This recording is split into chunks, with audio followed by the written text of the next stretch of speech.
हिमाचल विधानसभा के बजट सत्र में विपक्ष ने सरकार पर तीखा हमला बोला। नेता प्रतिपक्ष जयराम ठाकुर ने सरकार की नीतियों और तरीकों पर बड़े सवाल उठाते हुए कहा कि 3 से 4 साल में कोई बड़ी उपलब्धियां नजर नहीं आई है। आरोप लगाते हुए उन्होंने कहा कि सरकार सिर्फ केंद्र पर आरोप लगाना जानती है, जबकि जनता का कोई ठोस काम नहीं किया जा रहा। विपक्ष का कहना है कि प्रदेश में नई योजनाओं का अभाव है, जिसके चलते संस्था बंद होने के बजाय चालू करनी चाहिए। फिलहाल विधानसभा में सियासी घमासान तेज हो गया है। तनाव मुक्त हूं पूर्ण रूप से, तनाव में कभी नहीं रहा, लेकिन बार बार उनका हमेशा ये कहना कि तनाव में है, चिंता में। हम बिल्कुल चिंता मुक्त। चिंता में तो मुख्यमंत्री जी आप हैं, क्योंकि आपके ही मंत्री इस प्रकार के भाषण दे रहे हैं। सरकार बनाने का श्रेय आप मुख्यमंत्री हैं, लेकिन सरकार बनाने का श्रेय किसी और को दे रहे हैं कि इनकी वजह से सरकार बनी है। अगर ये नहीं होते तो हिमाचल प्रदेश में भारतीय जनता पार्टी की सरकार को फिर से बनने से कोई नहीं रोक सकता था।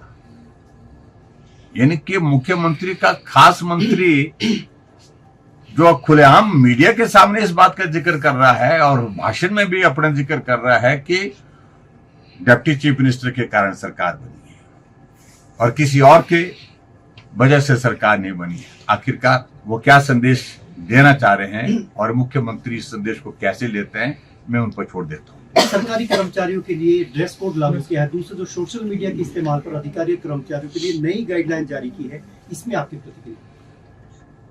देखिए, विचार की अभिव्यक्ति तो है, लेकिन जहां तक जो ड्रेस कोड को लेकर के मुझे लगता है कि अच्छा लगना, अच्छा दिखना सबको ये जरूरी है। और जो हमारे परिधान हैं भारत की संस्कृति से जुड़े हुए, अगर उनका उपयोग करें, उनका इस्तेमाल करें तो और भी अच्छे लगेंगे।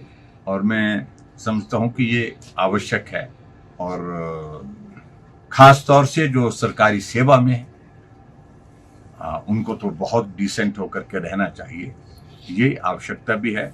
इस तरह से पहले भी बातें होती रही हैं, लेकिन अभी जो ड्रेस कोड की बात को लेकर के किया गया है, उसमें एक्शन क्या, पेनल्टी क्या होगी अगर किसी ने उसका पालन नहीं किया, इस तरह से इन सारी चीज़ों को लेकर के भी बात आएगी। लेकिन फिर भी बहुत ज़्यादा किसी के इसमें जो है वो पर्सनल इसमें जो है वो, जब वो ऑफिशियल ड्यूटी पर नहीं है तो उस पर मुझे लगता है कि बहुत ज़्यादा उस पर आग्रह भी करना नहीं चाहिए। लेकिन हमारे हिमाचल के परिधान, हमारी भारत की संस्कृति के जो परिधान हैं, अगर वो पहन करके कोई आदमी, कोई अधिकारी अपने काम पर जाता है तो मुझे लगता है कि वो एक डिसिप्लिन को मेंटेन करने की दृष्टि से अच्छा कदम है। विधायक निधि को लेकर भी हमने आज सदन में कहा है, एक किस्त तो अभी तक नहीं मिली है। देखिए, एक बात आज हमने सुबह नियम 75 के अंतर्गत जो है एक प्रिविलेज का नोटिस दिया है। नोटिस का यानी कि पूरा एक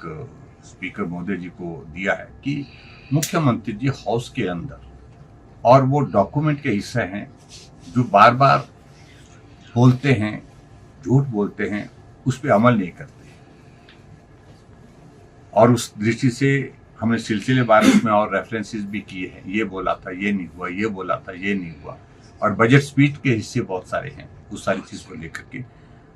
तो अब देखते हैं स्पीकर साहब उस पर क्या कार्रवाई करते हैं। लेकिन सबसे बड़ी बात है कि इस हद तक स्थिति आती है तो आप अंदाजा लगाइए कि मुख्यमंत्री जी ने जो है उस पद की गरिमा को कितनी ठेस पहुंचाई है, आप कल्पना कर सकते हैं। सर, कैबिनेट रैंक हटने के बाद एक एडवाइजर ने कल प्रतिक्रिया दी है। उन्होंने कहा है कि सरकार ने जिन लोगों को सेवा विस्ताराधीन अधिकारियों को दे रखा है उनकी भी समीक्षा करनी चाहिए। एक एडवाइजर ने ये कहा है कि अधिकारियों को भी अपने बारे में सोचना पड़ेगा सरकार को। आपको लगता है इससे सियासी तकरार सरकार के भीतर और ज्यादा बढ़ेगी? तो निश्चित रूप से इस तरह से, क्योंकि कोऑर्डिनेशन नाम की तो कोई चीज है नहीं सरकार में, इस बात को आप मान करके चलिए। जो एडवाइजर ने बात कही है, सलाह उनकी अगर मानते हैं तो मुख्यमंत्री जी को उनकी सलाह पर थोड़ा विचार करना चाहिए। चीजें वहां पर जिस प्रकार की हैं वो सबके सामने हैं। कुल मिलाकर के मैं यही कहूंगा कि एक्सटेंशन पर इनके अपने ही कार्यालय में बहुत सारे अधिकारी बैठे हैं और लंबे समय तो एक्सटेंशन 4 महीने की, 6 महीने की, 2-2 साल की एक्सटेंशन उनको दिए बैठे हैं। जिन अधिकारियों को के बारे में बहुत अच्छा ओपिनियन लोगों के बीच में नहीं है, वो अधिकारी चारों तरफ से घेरे बैठे हैं इन लोगों को। ये भी आप लोगों ने देखा होगा क्या व्यवस्था है, क्या मजबूरी है मुख्यमंत्री की। इन बातों से सहज रूप से लोग अगर कह नहीं पा रहे हैं, लेकिन सब रहे हैं, सारे समझ रहे हैं अच्छी तरह से वजह क्या है। Thank you very much.